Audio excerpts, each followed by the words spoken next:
Manchester ইউনাইটেডের jersey গায়ে দিছি এই জন্য না, বিষয়টা হচ্ছে আমি অনেক বড় একজন ভক্ত ক্যাসেমিরোর। ক্যাসেমিরো হচ্ছে রিয়ালে যখন রেগুলার ছিল না, ওরা হচ্ছে খুবই কম প্লেইং টাইম দেওয়া হইতো, তখন থেকে হচ্ছে আমি ক্যাসেমিরোর ভক্ত। আমি তো রিয়ালের ম্যাচ রেগুলারই দেখতাম ওই টাইমটায়, কারণ ওই টাইমটায় হচ্ছে পড়ালেখাও ছিলাম না, শুধু এক্সাম দিতাম আর হচ্ছে ফুটবল দেখতাম, ফুটবল নিয়ে থাকতাম।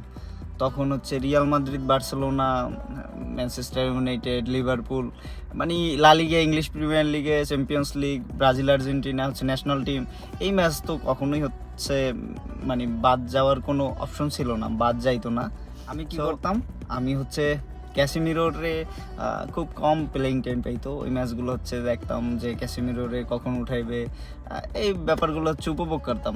আর এইটার উপভোগ করার কারণ এটা না যে ক্যাসেমিরো হচ্ছে অনেক ভালো প্লেয়ার, অনেক ভালো পারফরমেন্স করতেছে, তখন বিষয়টা ছিল ব্রাজিলিয়ান যে টানটা, যে একজন ব্রাজিলের প্লেয়ার রিয়াল মাদ্রিদে হচ্ছে প্লেইং টাইম পাচ্ছে, এটা হচ্ছে আমার খুশির ব্যাপার ছিল। তার কিছুদিন পর তো ক্যাসেমিরো হচ্ছে ফাটাই দিল রিয়াল মাদ্রিদের পিওর ডিফেন্সিভ মিড, গোল, অ্যাসিস্ট, তারপর হচ্ছে ডিফেন্সে যে ইম্প্যাক্টটা রাখতো, তারপর তো ক্যাসেমিরো অন্য লেভেলে চলে গেল।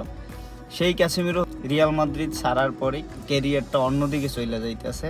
ক্যাসেমিরো ম্যানচেস্টার ইউনাইটেডে যাওয়ার পর যে ক্যাসেমিরো খারাপ করতেছে, বিষয়টা এরকম না, ক্যাসেমিরো কিন্তু ভালো করতেছে।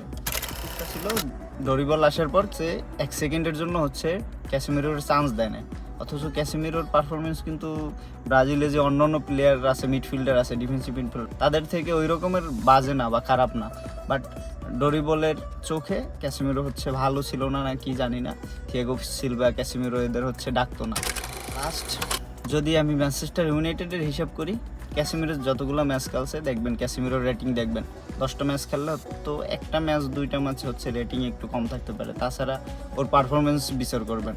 ক্যাসেমিরোর যে লাস্ট ম্যাচটা ম্যানচেস্টার ইউনাইটেডের, এই ম্যাচের আগে উইফা ইউরোপা লিগের ম্যাচটায় ক্যাসেমিরো কি ইম্প্যাক্ট রাখছে, ম্যানচেস্টার ইউনাইটেড 4-5 গোলে হচ্ছে জিতছে লিওনের সাথে, সেখানে ক্যাসেমিরোর ইম্প্যাক্ট কি, একটা পেনাল্টি উইন করছে এবং 2টা অ্যাসিস্ট করছে, লাস্ট সমতাসূচক গোলের অ্যাসিস্ট করছে এবং হচ্ছে উইনিং গোলের অ্যাসিস্ট করছে।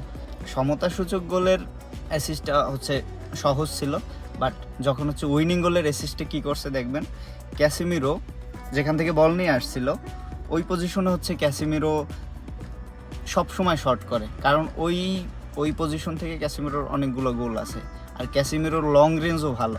সো ওই টাইমে দলের হচ্ছে একদম লস টাইমে খেলা চলতেছে, তখন ক্যাসেমিরো কিন্তু মাথা গরম কইরা তারপর হচ্ছে গোলে শট করে নাই।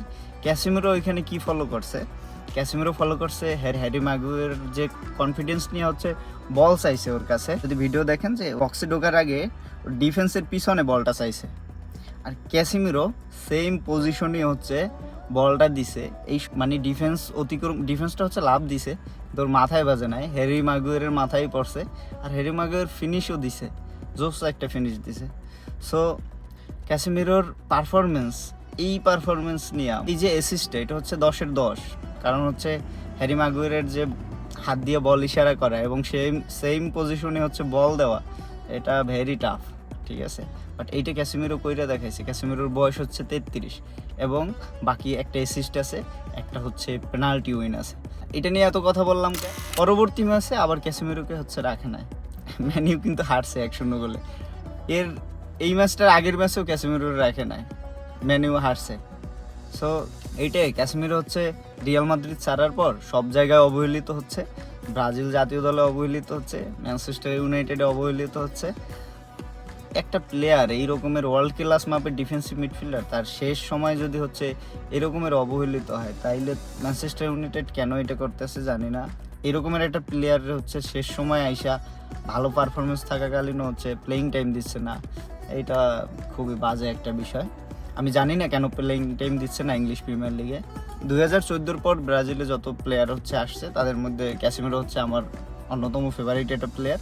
যদি পারফরমেন্স দেখেন ব্রাজিলে ক্লাবে, সবসময় ক্যাসেমিরোর আলাদা এক একটা ইম্প্যাক্ট দেখবেন দল জিতানোর ক্ষেত্রে। ক্যাসেমিরোর ক্যারিয়ারের লাস্ট টাইমে এই জিনিসগুলো হচ্ছে মানতে খুব কষ্ট হইতেছে, দেখা যাক কি হয়। ক্যারিয়ার তো প্রায় শেষই, নেক্সট হচ্ছে কার্লো আনচেলত্তি বা অন্য কেউ কোচ আসলে হয়তো ক্যাসেমিরোর কপাল খুলবে, লাস্ট শেষ সময়টা হচ্ছে ব্রাজিলে হচ্ছে ভালো কিছু দিয়ে